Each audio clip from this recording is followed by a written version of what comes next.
Shalom Ouvracha, on a pu étudier aujourd'hui la Gemara dans Baba Kama Kavzaïn Amud Bet qui reprend ce qui avait été enseigné dans la Mishnah, à savoir que Ba'acher Venit Kalba Veshavra Patour, il est venu en passant et il a trébuché sur la cruche qui a été déposée dans le domaine public.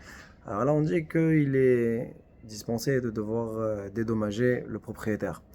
Sur ça la Gemara elle demande Ama et Patour. Pourquoi est-ce qu'il est dispensé?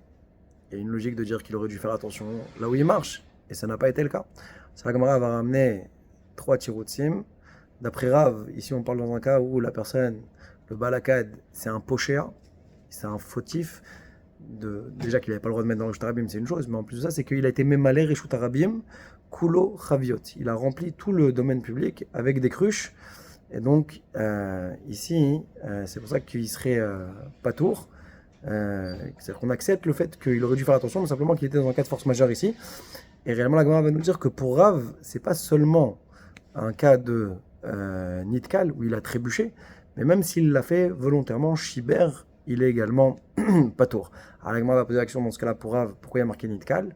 Alors la Gemara répondra que c'est juste pour être symétrique avec le deuxième cas dans la Mishnah, la Sefa, où il fallait absolument dire la notion de nitkal pour comprendre le cas, et donc c'est par effet de symétrie, mais que Behemet, on aurait pu dire Shiber dans la Recha de la Mishnah. L'opinion de Rabbi Yochanan, c'est qu'on parle dans un cas de Keren Zavit, où la cruche était Keren Zavit, donc il ne pouvait pas en fin de compte faire attention au chemin là où il marche. Et la Gemara a ramené d'après Shmuel qu'on parle dans un cas de Afela, qu'il était dans l'obscurité, donc encore une fois, il ne pouvait pas faire attention, il ne pouvait pas apercevoir la cruche. Et donc, c'est pour ça qu'ici, Behemet, il est pas tour.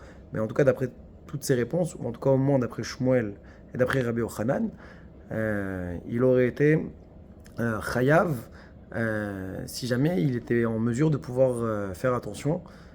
Et ça, ça va contredire ce que Oula, il va dire qu'en Eretz Israël, ils disent que En Darkam Shel Bnei Adam, Leidbonen Badrachim. Les gens ne font pas attention là où ils marchent. Ça laisse entendre que dans tous les cas, une personne qui cause un dommage sur les routes, eh bien, elle est dispensée par rapport à cette règle-là, qu'on fait pas attention. Alors peut-être qu'on pourrait faire quand même rentrer Rav, parce que là on parle dans un cas de pochéa uniquement. En tout cas, la Gemara après va rapporter une ouvda, que ça s'est produit. Et là-bas, la Gemara va dire que Rava, alors il a tranché qu'il faut le condamner à payer. Ça, la Gemara veut dire, est-ce qu'on est obligé de dire que Rava il pense comme Shmuel, à savoir contre Oula? Sur la Gemara dit que non, on peut dire que même Rava est d'accord avec Oula, sous-entendu le principe que les gens ne font pas attention là où ils marchent, mais malgré tout on est chayav.